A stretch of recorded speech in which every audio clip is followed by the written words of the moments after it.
Hello student, last video we discussed about the chapter number 7 most important question. We discussed 3 questions in previous video. Today we discuss the next few questions. Question number 4, enlist the name of women intellectually creative during the period of Renaissance in Europe. यानी कि आज का जो प्रश्न है, प्रश्न number 4, वह उसमें पूछा जा रहा है कि यूरोप में जो पुनर्जागरण की अवधि के दौरान जितनी भी जो बौद्धिक रूप से रचनात्मक महिलाओं के नाम को सूचीबद्ध कीजिए। मतलब एक ऐसी लिस्ट इसमें बनानी है जिसमें जो यूरोप में जो पुनर्जागरण हुआ था उसमें कौन कौन सी महिलाओं ने अपना योगदान दिया था। तो answer is the women like Cassandra Fedele and Isabella d'Este were educated in Italian and Greek. यानी कि जो कैंसरिया फेडरल और इसाबेला डी स्टेट जैसी महिलाओं को लैटिन और ग्रीक में शिक्षित किया गया। Federal proved the woman can also become a humanist scholar and requested every woman to acquire humanist education। जो फेडरल ने साबित किया कि महिलाएं भी मानवतावादी विद्वान बन सकती हैं और हर महिला से मानवतावादी शिक्षा प्राप्त करने का अनुरोध किया जा सकता है कि जितनी भी जो महिलाएं हैं वो भी ह्यूमनिस्ट एजुकेशन को गेन करें। She said even through the study of letter promise and offer not reward for women and no dignity every women out of sick and embrace this studies.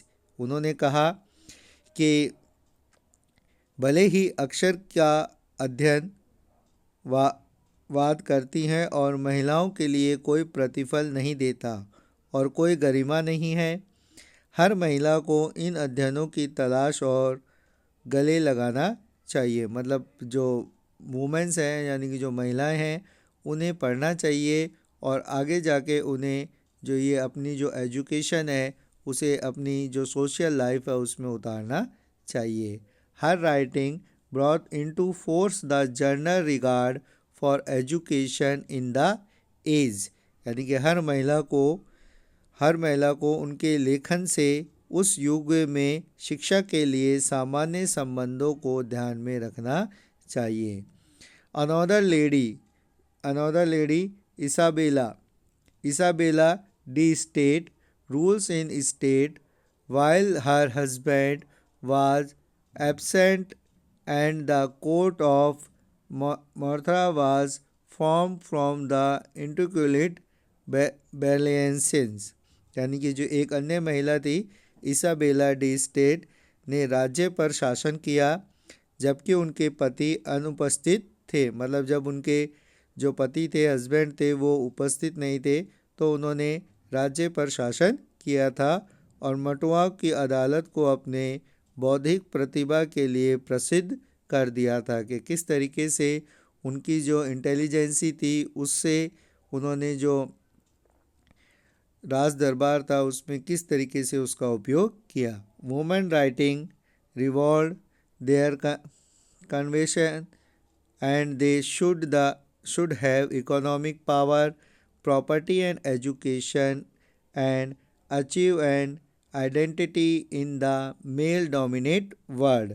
और महिलाओं के लेखन ने उनके दृढ़ विश्वास को प्रकट किया कि किस तरीके से वह भी अपना जो काम है अपने आप में उनको बिलीव होने लगा और उन्होंने पुरुष प्रधान दुनिया में अपनी एक नई पहचान प्राप्त की।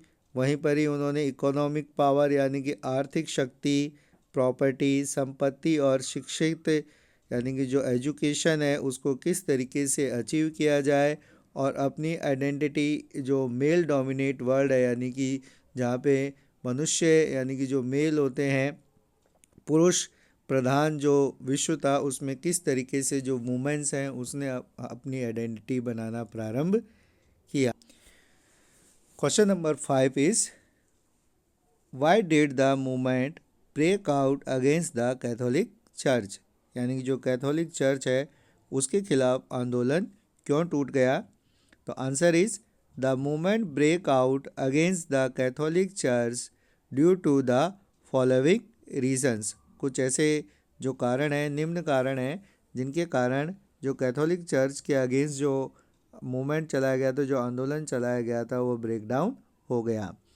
First is the Catholic were closely related with the king and power of many countries, यानी जो कैथोलिक राजा और शक्ति दोनों के साथ कई शताब्दियों से निकटता से जुड़े हुए थे। मतलब उनका जो किंग है और जो पावर ऑफ मैनी जो कंट्रीज़ है उससे वो क्लोजली रिलेटेड थे।